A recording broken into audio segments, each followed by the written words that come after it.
হরিনীলামৃত কুচক্রীগণের পরামর্শে দশরথের বাড়ি নায়েবের অত্যাচার 145 পৃষ্ঠা।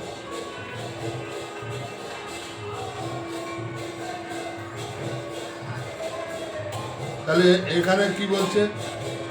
ধন্য দশরথ ধন্য নায়েব প্রহার, হরিনাম বিঘ্ননাশ করে খেয়ে মার।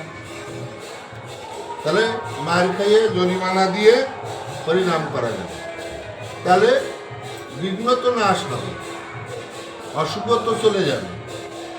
তাহলে মার খেয়েও হরিনাম করা যায়।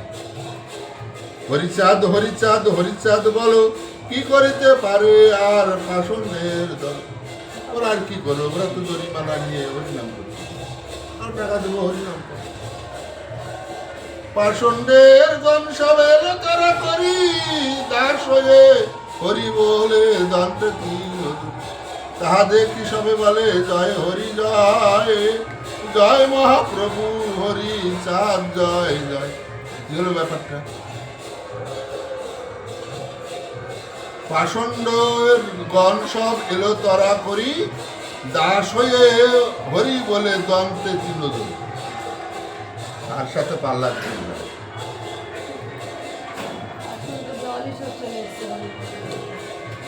সেই পাষণ্ড যারা বাধা দিছিল তারা হরি বলে মুখে তৃণ মানে গাছ নিয়ে প্রায়শ্চিত্ত হরি বলে।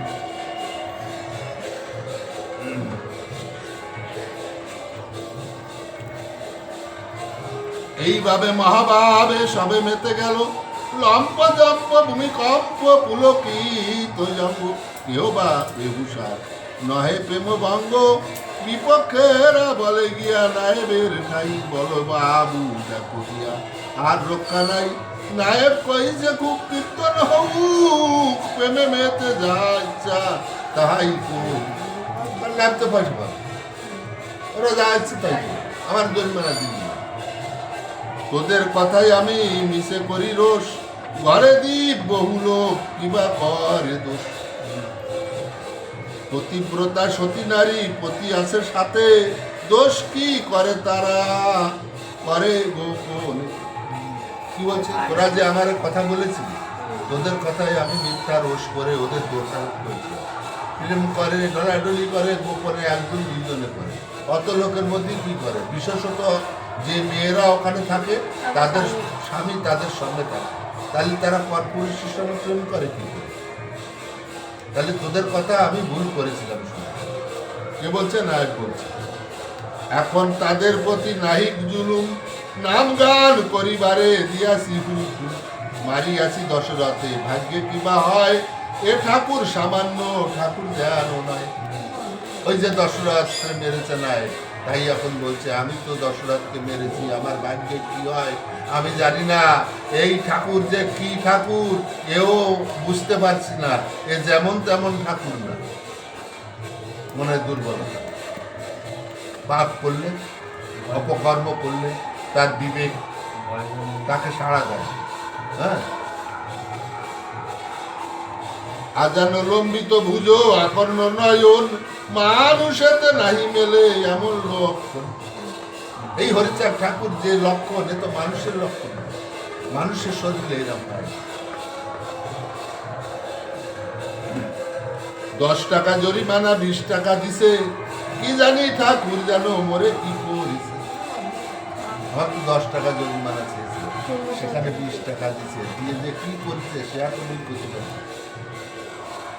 স্বপ্নে দেখিয়াছি ওই ঠাকুর আসিয়া, হস্তের আঙ্গুল মোর নিল কাইয়া কষাইয়া।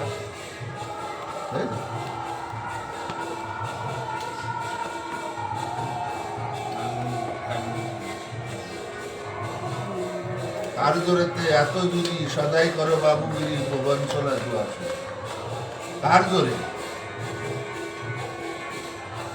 আরো দেখিলাম যেন আসিয়াছে পত্র, গৃহ দাও হইয়াছে ঘর নাই মাত্র।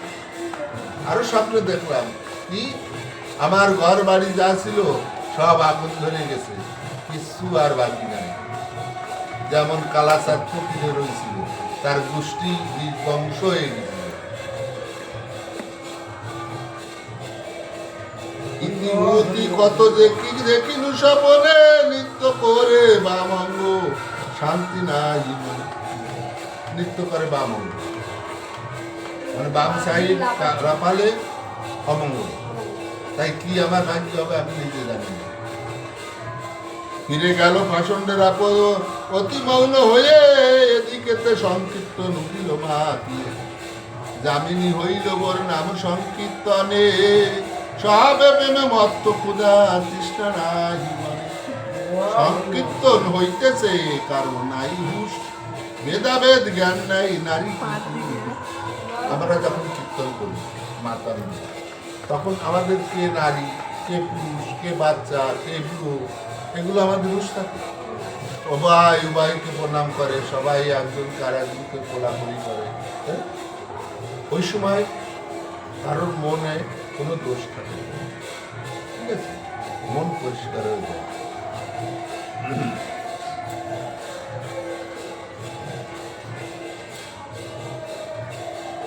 বিহঙ্কি বিহঙ্গম বিহন্ত রবে হস্তি হস্তি বুঝে, হেন রব হইতেছে কীর্তনের মাঝে। কীর্তনের রব যেন মত সিংহ রব, শ্রীগালের মতো ভীত পাষণ্ডের আশা। এখন ওই কীর্তন দেখে, ওই লাফালাফি দেখে, ওই যারা বিপক্ষে লোক ছিল তারা সব ভয়ে পেয়ে গেছে। কেন জ্ঞান হইতেছে সময় সময় প্রলয়, জঞ্জাটে যেন বিরাম হয়ে যায়। নায়বের মনে সারাদিন নায়ব এখন পাগল হয়ে যায়, কি কর্ম করেছে, কোথায় হাত দিয়েছে। কারণ ঠাকুর সব সহ্য করে, ভক্তের অপমান ঠাকুর কোনদিন সহ্য করে। সুতরাং দশরথকে জুতোর প্রহার করেছে, দ্বিতীয়ত হরি নামে বাধা দিয়েছে। ওকে কি করে ঠাকুর ক্ষমা করে? ও কিন্তু বুঝতে পারে যে আমি এটা ভুল করেছি, বুঝতে পারছি। ভেদ প্রায় বিরু হয়ে রয়েছে পাষণ্ড, এই রূপে বেলা হলো ৫-৬ দণ্ড। নিশি ভরে পূর্বাকাশে শূন্যে স্থিত রবি, শ্রী শ্রী হরিলামৃত গীত গায় করি।